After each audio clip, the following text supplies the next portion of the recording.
Lord really spoke to me with a prophetic kind of vision in it. And I'm going to call it the vision of the ox. And I actually believe that it's a prophetic vision for the marketplace ministry here in Australia. And let me explain to you the vision that I saw. I saw a black ox with a crown on its head and a gold river pouring out of its mouth. This gold river that was pouring out of the mouth of the ox was landing in the hands of men and women, and I intuitively knew a couple of things. I knew the ox represented the marketplace ministry. As a matter of fact, the face of the ox is a face of one of the heavenly creatures, and it talks about an ability for industriousness. It talks about a strength to it that actually has been missing in a large part for the church, because we had a false mindset of sacred and secular divide for too long, and so we disempowered the church when we did that. But this black ox, it had a gold crown which spoke to the kingly ministry that the marketplace and its return to the church is going to restore. And this golden river was a river, I really believed it was resource and affluence.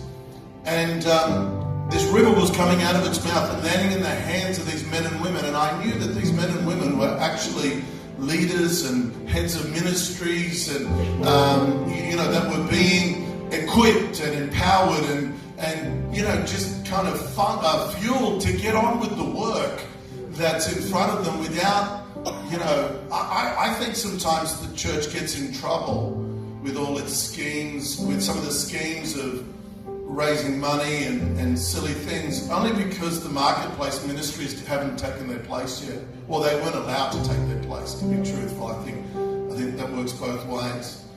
But then what happened was that I saw this ox was given wings, which I believe speaks to a maturing in the prophetic, in the marketplace ministry, of the prophetic coming.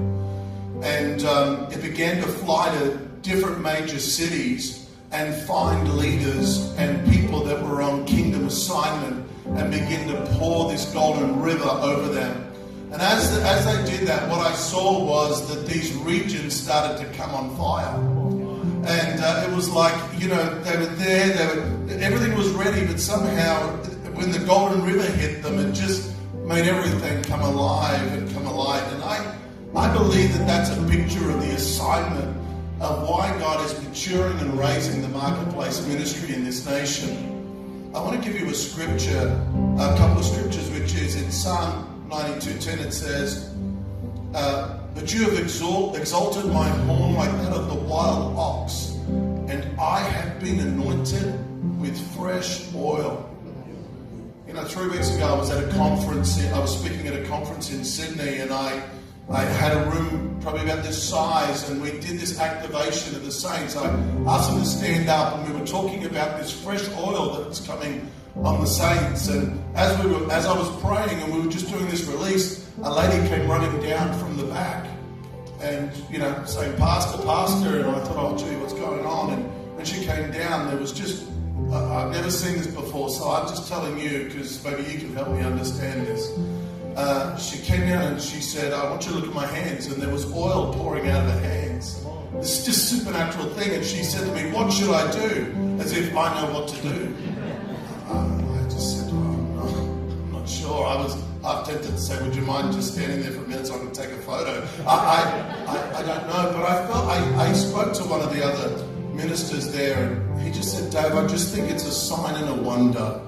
God is just giving you signs and wonders because he wants to confirm that actually he's putting oil in the hands of this movement, of this marketplace movement. So I love that. I love that. Ezekiel 1 verse 10 says, as for the form of their faces, talking about this heavenly creature, it said, each had the face of a man. All four had the face of a lion on the right and the face of a bull on the left. And all four had the face of an eagle. And I mean, there's so much in there that it'd take me 3 days to unpack that. But I feel like just to share something that's a concern for me as I travel around in marketplace ministry. And this is really important because I see this in business people and I see this in people in the marketplace. A lot of people are starting to get excited about the activation of the saints and ministry, in the sense of that all things are ministry and there's no sacred secular divide, and that's really important. But there's a challenge. And the challenge is not one of, I'm not intimidated by immaturity, so long as immaturity, there's a trajectory towards maturity.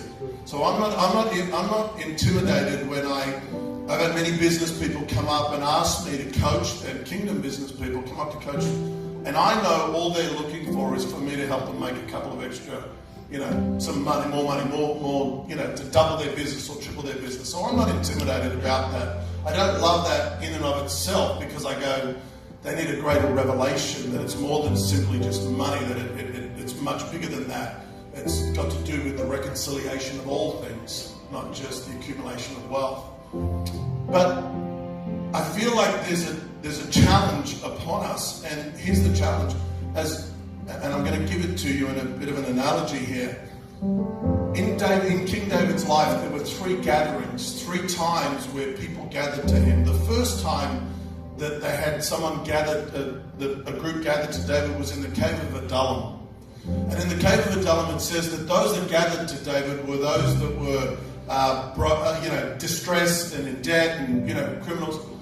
And that gathering ultimately was a gathering of self-interest. They were there for what they could get out of each other. So it wasn't any more idealistic than that, except to go, hey, you can help me. It's what's in it for me. And a lot of the time when something begins to break forth on the earth, especially as a move of God, the saints first go, what's in it for me? And I feel like we've been there for a little while in the marketplace movement. What's in it for me? Is God going to bless my business, my home, my family, my destiny, my sort of stuff? So that's the first gathering. But the second time we see a gathering in David's life, it's at Ziklag. And the people that gathered to David at Ziklag, they gathered for mutual benefit. It was a mutual benefit for them to run with David. He was now being established. And there was a mutual benefit. So it wasn't so much inward, and they understood that it's good that we stand together and we run together. And I feel like the marketplace movement that has now been strong and solid probably in this nation of Australia for about the last 10, 15 years is kind of at that point. But that's not the end of the game. And there's something else. There's a third gathering, and that gathering in David's life was at a place called Hebron. And the gathering at Hebron was not for their personal benefit. It was not even for mutual benefit. It was for the sake of the kingdom. It was to establish Israel. They gathered not because it was convenient for them, because Saul was still alive. There was a lot of stuff going on there, but ultimately they got a kingdom vision. And I believe that if the marketplace movement is to find traction in this nation, it must get beyond the ankle deep what's in it for me. It must get beyond even just the waist deep that says, well, you bless me and I'll bless you. That's okay. It's actually got to get into rivers that they can't touch the bottom in, which just says, you know what? I'm just laid down here. It's not my benefit. It's for the sake of his kingdom. Right? It's for the sake of his kingdom. I loved when David spoke on the overflow, and I loved when David spoke on the gleaning. I just go, and each of the speakers have added a layer today. I just feel like there's just been this layer, this growing picture. So maybe that's all just thoughts or what it is, but I just want to take about 3 minutes and say something that's